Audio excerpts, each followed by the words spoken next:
Hello everyone, in this video I'll be showing you how to buff up your entire party in Baldur's Gate 3, give them a bunch of free benefits without using any of your spell slots. So this is going to be requiring you to either hire a hireling or have someone that's in your party that's going to be the dedicated buffer. I would recommend, there's two classes that are great. The life cleric gets aid. Any type of cleric will get aid. This can increase maximum health points. It doesn't give temporary, but maximum health points, and it can be upcast. This is one of the best spells. So either a level 12 druid or a cleric, and then also a transmutation wizard can have some benefit as well. So what we're going to want to do is we're going to want to gather our entire party here, and then we're going to upcast it. So this gives us a nice plus 25 to our health. So everyone just got a huge buff. My Dark Urge here has already 200 plus health without even doing anything. They're a berserker, but they also have the dash Elkhart, which gives them that temporary health point. So a nice 200 health there. But aid is an incredibly powerful spell for this because you're going to get all that there. Now you're going to want to go to camp, long rest, and then the next morning you're going to bring this buffer into the party. They're not going to come with us, so we're going to burn off a bunch of their spell slots. Another level 6 spell slot you could use is the Hero's Feast here, which is also extremely useful. So if you're playing as a druid, you could go with this alternatively. But either way, it's going to be great. So I would recommend having some type of way to be able to buff your entire party. So Hero's Feast is great because it's going to give us all that extra health there. So can be even better than aid itself, and it gives you the resistance to poison, disease, and being frightened. So that is huge. If you don't have this spell slot here, I would also recommend the protection from poison, which lasts until long rest.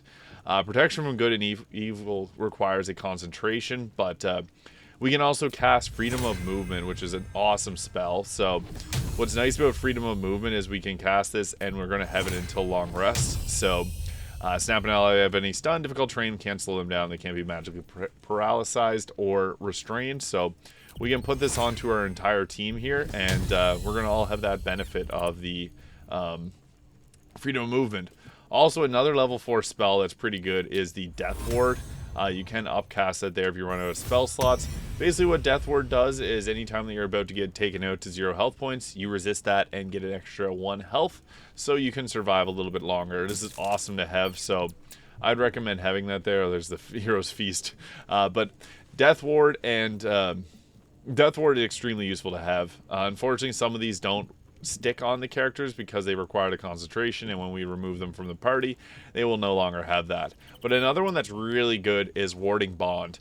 Now there's a bit of weirdness about this because this is going to end up killing whoever's at your camp, but for some reason if Gale is using Warding Bond, he doesn't take the damage. I think it's to prevent him from getting incapacitated at camp. So if you have Gale and you don't want to use him in combat, make him your Warding Bond ally because this wards an ally. They gain resistance to all damage, so they take half damage from every source, which is awesome. Plus 1 to armor class and saving throws, and then every time that they take damage, you do as well. So we can cast that Warding Bond on them, and if you have Gale in the party, I would recommend having Gale take that on because he can survive it for some reason, whereas the rest of the party doesn't. So yeah, putting on Warding Bond, aid, and or Hero's Feast. What's nice about Hero's Feast is the druid will get it as well, so the druid can cast the Hero's Feast at level 11 and get that on the entire party.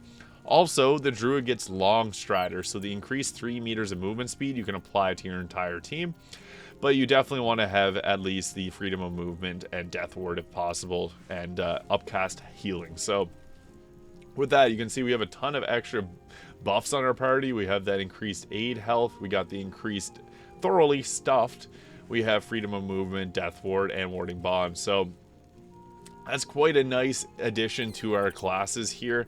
And then once you're done, you're just going to dismiss your partner here, so you can go back to your main character and then take someone else into the party. Unfortunately, they don't get all the buffs, so it just sucks for them, I guess.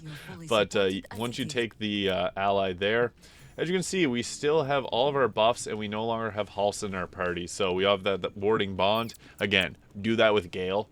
We also have the Death Ward, the Freedom of Movement, Thoroughly Stuffed, and Aid. So that's a bunch of buffs, and it's relatively quick and easy to do at the start of your combat there. So yeah, get that pizza and level on up. So there it is. That is how to completely buff up your party while at camp. I hope you found this video useful, and if you did, please hit that subscribe button below, and I'll see you all in the next video.